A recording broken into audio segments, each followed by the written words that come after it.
কেমন লাগছিল আপনার? লাস্ট বলটা যখন ছিল তখন আমি ফিল করছি যে আমাদের সিলেটের সব মানুষগুলো শ্রদ্ধার মধ্যে ছিল। সিলেট জিতেছে, আমাদের সিলেট জিতেছে আজকে, এটা তো আবেগের ব্যাপার। ম্যাচ শুরুর আগে আপনি বলছিলেন যে ঘোরার টাইম নেই, আসলে সেটাই কি হলো কিনা? না, ওটা হচ্ছে কি ওই আমরা দেখেন এগুলো বাদ দেন। রংপুর আজকে রংপুরও জিতেছে, সিলেটও জিতেছে, রংপুরও জিতেছে, সিলেটও জিতেছে। দুটা টিম অনেক ভালো খেলেছে এবং আমি মনে করি আলহামদুলিল্লাহ এই খেলার মধ্যে আমাদের সিলেটের মানুষের মনোবল আরো বাড়ছে, আমাদের সিলেট জিতেছে। আমি এগুলো নিয়ে কোনো কথা বলবো না। আপনি শুয়ে পড়ছিলেন ওই নালিকা নিয়ে কিভাবে আনা হচ্ছে?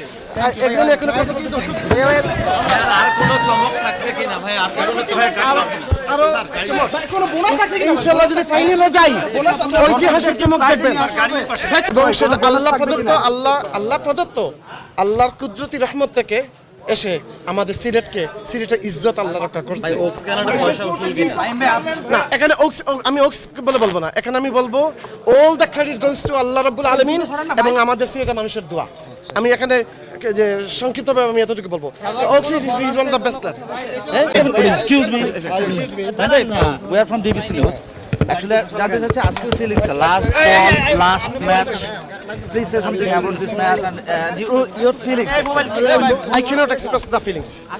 All I can say to you that Inter Silet was in dua. I was in dua as well. Allah has given us this, special gift.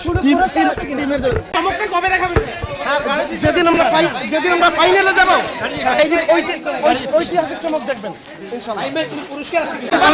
একটা কমিটমেন্ট ছিল সিলেটবাসীর জন্য যে আপনি ওখান থেকে প্লেনে করে নিয়ে আসবেন, সবাইকে নিয়ে আসবো।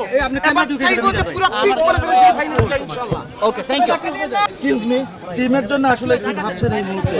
টিমের জন্য আপাতত কিছু না, আপাতত বাসায় যাব, 2 রাকাত নফল নামাজ পড়ে আল্লাহ শুকরিয়া আদায় করব এবং এবার কিন্তু সিলেট কাপ নিব ইনশাআল্লাহ। Love you all, thank you, আসসালামু আলাইকুম। সব ধরনের খেলার খবর পেতে সাবস্ক্রাইব করুন, সঙ্গে থাকুন খেলার পাতার।